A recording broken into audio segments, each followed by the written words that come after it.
ஆவணி மாத மாஹாத்மியம் 3ஆம் நாள் கதை. ஹரே கிருஷ்ணா. பாத்ரபத மாதத்தின் 3ஆம் நாள் கதை இவ்வாறு தொடங்குகிறது. இன்று செவ்வாய்க்கிழமை மற்றும் ஏகாதசி திதி ஆகும். பரமபுருஷனான பகவான் ஸ்ரீஹரியை பிரியப்படுத்த இந்த புனித மாதத்தின் ஒவ்வொரு 4வது நாளிலும் அவரது லீலைகளை தொடங்கி ஓத வேண்டும். இந்த பாத்ரபத மாதமான ஆவணி மாதத்தில் நீங்கள் இந்த புராண கதைகளை படிக்க தொடங்கி இருப்பீர்கள் என்று நாங்கள் நம்புகிறோம். இந்த கதைகள் அனைத்தையும் ஆரம்பம் முதல் இறுதி வரை படிக்க முயற்சி செய்யுங்கள். இதன் மூலம் நீங்கள் அதன் முழு பலனையும் பெறலாம். எனவே இன்றைய பாத்ரபத மாத கதையை இந்த நோக்கத்துடன் துவங்குவோம். இன்றைய கதையை துவங்குவோம். புலஸ்திய முனிவர் கூறினார், அரசரே, பிரம்மதேவர் எல்லாம் அறிந்தவர் மற்றும் பகவான் நாராயணரின் வடிவம். உண்மையில் அவர் நித்தியமானவர். அவர் தனிப்பட்ட நம்பிக்கையின்படி அவரது வயது 100 ஆண்டுகள் என்று கருதப்படுகிறது. பிரம்மதேவரின் வயது 100 என்று அறியப்படுகிறது. அது பர் என்று அழைக்கப்படுகிறது. அதன் பாதி பகுதி பரார்த் என்று அழைக்கப்படுகிறது. பந்தர் நிமேஷர் ஒரு காஷ்டா உள்ளது. 30 காஷ்டாக்கள் ஒரு காலத்தையும் 30 காலங்கள் ஒரு மூர்த்தத்தையும் உருவாக்குகின்றன. 30 மூர்த்தங்களின் காலம் ஒரு மனிதனின் ஒரு பகல் மற்றும் இரவு என்று கருதப்படுகிறது. எனவே 30 பகல் மற்றும் இரவுகள் ஒரு மாதத்தை உருவாக்குகின்றன. ஒரு மாதத்தில் 2 பட்சங்கள் உள்ளன. 6 மாதங்கள் ஒரு அயனத்தை உருவாக்குகின்றன. 2 அயனங்கள் ஒரு வருடத்தை உருவாக்குகின்றன. 2 அயனங்கள் உள்ளன. ஒன்று தட்சிணாயனம், மற்றொன்று உத்தராயணம். தட்சிணாயனம் தேவர்களின் இரவு என்றும் உத்தராயணம் அவர்களின் நாள் என்றும் அழைக்கப்படுகிறது. தேவர்களின் 12,000 ஆண்டுகளை கொண்ட 4 யுகங்கள் உள்ளன. அவை முறையே சத்தியயுகம், திரேதாயுகம், துவாபர யுகம் மற்றும் கலியுகம் என்று அழைக்கப்படுகின்றன. அரசரே, இப்போது இந்த யுகங்களின் ஆண்டுகளின் பிரிவு குறித்து நான் கூறுவதை கேளுங்கள். தொல்பொருளியல் வல்லுநர்களான கற்றறிந்த மனிதர்கள் சத்திய யுக ஆதியின் அளவு முறையே 4, 3, 2 மற்றும் 1000 திவ்ய வாரங்கள் என்று கூறுகிறார்கள். பிரத்யேக யுகத்தின் தொடக்கத்தில் அதே எண்ணிக்கையிலான 100 ஆண்டுகள் சந்தியா என்று அழைக்கப்படுகின்றன. யுகத்தின் முடிவில் சந்தியாயனம் உள்ளது. அதாவது சந்தியாயனத்தின் மதிப்பும் சந்தியாவின் மதிப்பிற்கு சமமாகும். சந்தியாவின் சிறந்த வடிவத்திற்கும் சந்தியாபன நேரத்திற்கும் இடையிலான நேரத்தை யுகமாக கருத வேண்டும். இது சத்தியயுகம் மற்றும் திரேதாயுகம் போன்ற பெயர்களால் பிரபலமானது. சத்தியயுகம், திரேதாயுகம், துவாபர யுகம் மற்றும் கலியுகம் ஆகியவை சத்துர்யுகம் என்று அழைக்கப்படுகின்றன. இது போன்ற 1000 சத்துர்யுகங்கள் பிரம்மதேவரின் ஒரு செல்வமாக கருதப்படுகின்றன. இந்த விஷயத்தை தாங்கள் விரிவாக புரிந்து கொள்ள விரும்பினால் சத்திய யுகத்தின் மதிப்பு 4000 தெய்வீக ஆண்டுகள் என்பதை நாம் இவ்வாறு புரிந்து கொள்ளலாம். அதன் தொடக்கத்தில் 400 ஆண்டுகள் சந்தியாவும் இறுதியில் 400 ஆண்டுகள் சந்தியா தேவியும் உள்ளது. இவ்வாறு சத்திய யுகத்தின் கால அளவு சந்தியா மற்றும் சந்தியாவனத்துடன் சேர்ந்து சுமார் 4800 தெய்வீக ஆண்டுகளாகும். அதேபோல் திரேதாயுகம், அதாவது அதன் காலத்தை கணக்கிட்டால் அது 3000 தெய்வீக ஆண்டுகளாகும். அதன் சந்தியா மதிப்பு 300 ஆண்டுகள் மற்றும் அதன் சந்நியாச மதிப்பு 300 ஆண்டுகள். எனவே அதன் மொத்த கால அளவு 3600 தெய்வீக ஆண்டுகளாகும். அதேபோல் துவாபர யுகத்தின் காலத்தை கண்டால் 2000 ஆண்டுகள் ஆகும். எனவே அதன் மொத்த மதிப்பை பார்த்தால் அது 2400 தெய்வீக ஆண்டுகள் என்று வருகிறது. அதேபோல் கலியுகத்தின் வயது மதிப்பு 1000 ஆண்டுகள். அதன் மாலை 100 ஆண்டுகள் மற்றும் காலையின் மதிப்பும் 100 ஆண்டுகள். எனவே கலியுகத்தின் மொத்த வயது 1200 தெய்வீக ஆண்டுகள். தேவர்களின் ஆண்டுகள் மனித ஆண்டுகளை விட 360 மடங்கு அதிகம். எனவே கலியுகத்தின் வயதை மனித ஆண்டுகளின்படி கண்டால் 4,32,000 ஆண்டுகள். திரேதாயுகத்தின் வயது 8,64,000 ஆண்டுகள். துவாபர யுகத்தின் வயது 12,96,000 ஆண்டுகள் மற்றும் கிருத்த யுகத்தின் வயது 17,28,000 ஆண்டுகள். இவை அனைத்தையும் கூட்டினால் மொத்த வயது இவை அனைத்தும் சேர்ந்து ஒரு சதுர் யுகத்தை உருவாக்குகின்றன. இதனால் 1000 சதுர் யுகங்கள் பிரம்மதேவரின் ஒரு நாளை மட்டுமே குறிக்கும். அதன் கணக்கீட்டை பார்த்தால் 14 மன்வந்திரங்கள் 994 சதுர் யுகங்கள் உருவாக்குகின்றன. பிரம்மதேவரின் ஒரு நாளில் 14 மன்வந்திரங்கள் உள்ளன. 71 சதுர் யுகங்களின் கணக்கீட்டை கண்டால் 14 மன்வந்திரங்கள் 994 சதுர் யுகங்களை உருவாக்குகின்றன. ஆனால் பிரம்மதேவரின் நாள் 1000 சதுர் யுகங்களை கொண்டதாக கருதப்படுகிறது. எனவே 6 சதுர் யுகங்களும் மீதமுள்ள 6 சதுர் யுகங்களில் 74 பகுதியும் சற்று குறைவாக உள்ளது. அதாவது 5103 தெய்வீக ஆண்டுகள். இவ்வாறு ஒரு மன்வந்திரத்தில் 71 சதுர் யுகங்களை தவிர பல தெய்வீக ஆண்டுகள் சேர்க்கப்படுகின்றன. அரசரே, பிரம்மதேவரின் ஒரு நாளில் 14 மனுக்கள் உள்ளன. அவற்றின் காலத்தின் அளவை கேளுங்கள். சப்தரிஷி தேவர்கள், தேவேந்திரன், மனு மற்றும் மனுவின் மகன்கள் ஒரே நேரத்தில் பிறக்கிறார்கள். இறுதியில் அவர்களும் ஒரே நேரத்தில் அழிக்கப்படுகிறார்கள். ஒரு மன்வந்திரம் 71 சதுர் யுகங்களை விட சற்று அதிகமான காலம் கொண்டது. இது மனு மற்றும் கடவுள்களின் காலம். இந்த வழியில் தெய்வீக ஆண்டுகளின் கணக்கீட்டின்படி ஒரு மன்வந்திரம் 8,52,000 ஆண்டுகள் ஆகும்.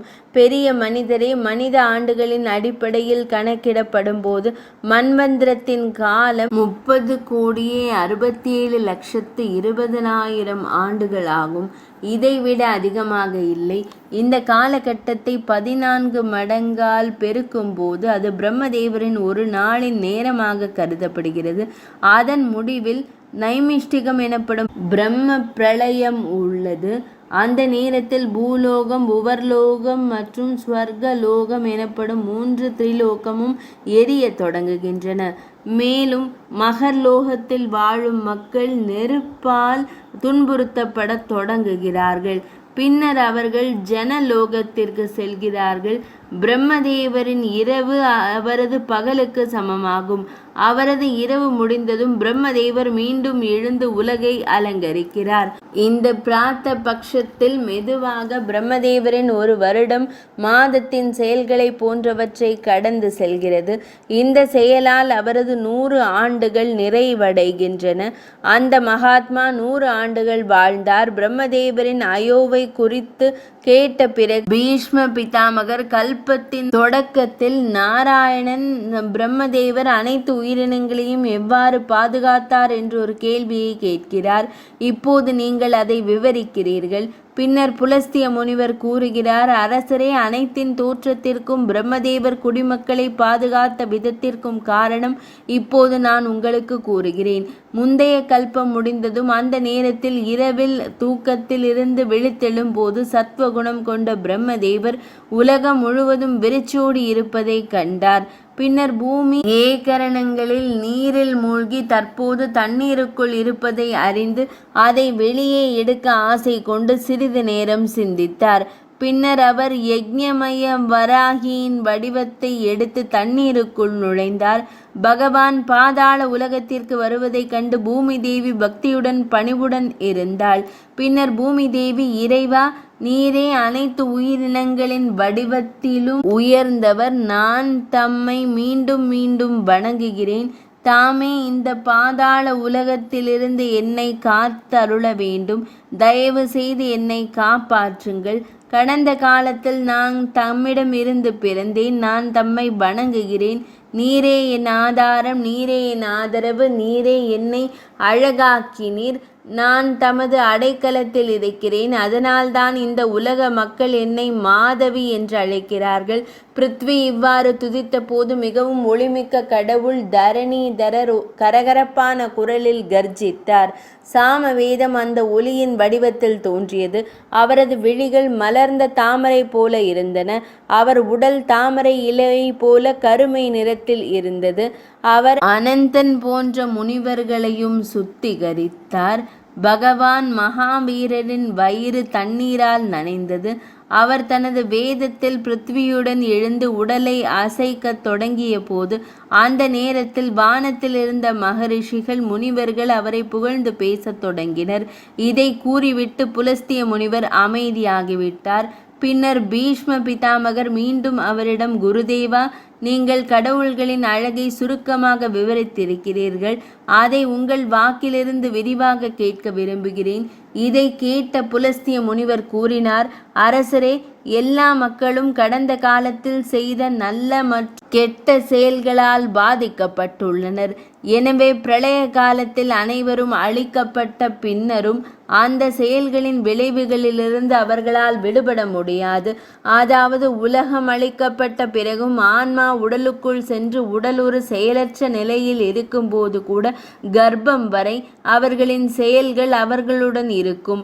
பிரம்மதேவர் தூய்மை பணியில் ஈடுபட்ட போது அந்த நேரத்தில் அவரிடமிருந்து கடவுள்கள் முதல் அசையாதவர்கள் வரை 4 வகையான மக்கள் பிறந்தனர். அந்த நால்வரும் பிரம்மதேவரின் மன உறுதியிலிருந்து தோன்றிய உடல் மக்கள் என்று அழைக்கப்பட்டனர். அதன் பிறகு கடவுள்கள், அசுரர்கள், பித்ருக்கள் மற்றும் மனிதர்கள் ஆகிய இந்த 4 வகையான உயிரினங்களுக்கும் தூய்மையை கொண்டு வருவதற்கும் தூய்மையை கொடுப்பதற்கும் பிரஜாபதி தனது உடலை பயன்படுத்தினார். அந்த நேரத்தில் தூய்மையை விரும்பிய சுதந்திர ஆன்மா பிரஜாபதியின் இடத்திலிருந்து முதலில் தீய ஆன்மாக்கள் அசுரர்கள் பிறந்தனர். அவற்றின் தூய்மைக்கு பிறகு பிரம்மதேவர் தனது வயதிலிருந்தும் வயதின் மூப்பிலிருந்தும் தனது விருப்பப்படி யுகங்களை, அதாவது பறவைகளை படைத்தார். பின்னர் தனது கரங்களிலிருந்து செம்மறி ஆடுகளை படைத்தார். இவ்வாறு அவர் தனது வயிற்றிலிருந்து பசுக்கள் மற்றும் எருமைகளையும் அவரது பாதங்களிலிருந்து குதிரைகள், யானைகள், கழுதைகள், நீலகை மான்கள், ஒட்டகங்கள், கோவேறு கழுதைகள் மற்றும் பிற விலங்குகளையும் படைத்தார். பிரம்மதேவரின் மயிர்கால்களிலிருந்து, அதாவது அவர் மயிர்கால்களிலிருந்து பழங்கள், வேர்கள் மற்றும் பல்வேறு வகையான உணவு தானியங்கள் தோன்றின.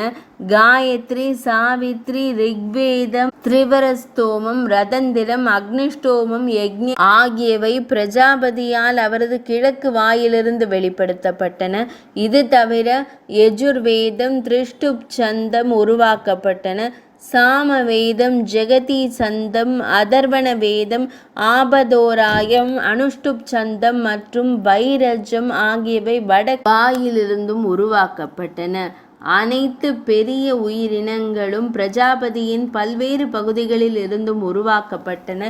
கல்பத்தின் தொடக்கத்தில் பிரஜாபதி பிரம்மதேவர், கடவுள்கள், அசுரர்கள், பித்ருக்கள் மற்றும் மனிதர்களை படைத்தார். பின்னர் யக்ஷர்கள், பிசாசுகள், கந்தர்வர்கள், அப்சரசுகள், சித்தர்கள், குலங்கள், ராட்சசர்கள், சிங்கங்கள், பறவைகள், முருகர்கள் மற்றும் அரவங்களை படைத்தார்.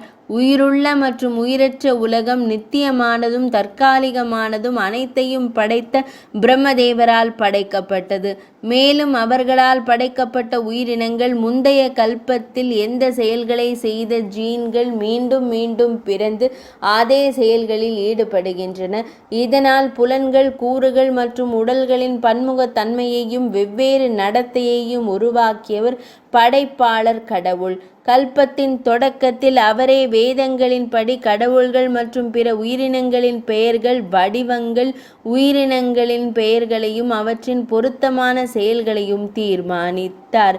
வெவ்வேறு பருவங்கள் மீண்டும் மீண்டும் வரும்போது முன்பு போலவே வெவ்வேறு வகையான அறிகுறிகள் அவற்றில் தோன்றும். அதேபோல் விடியலின் தொடக்கத்தில் அனைத்து பொருள்களும் முந்தைய கல்பத்தின்படி தெரியும். விடியலின் சக்தியை பெற்ற பிரம்மதேவரின் கல்பத்தின் தொடக்கத்தில் அத்தகைய விடியல்கள் மீண்டும் மீண்டும் உருவாக்கப்படுகின்றன.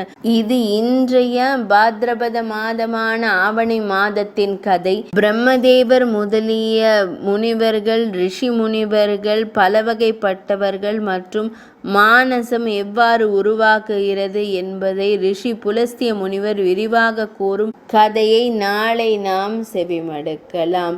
இன்றைய 3ஆம் நாள் கதை இனிதே நிறைவடைந்தது.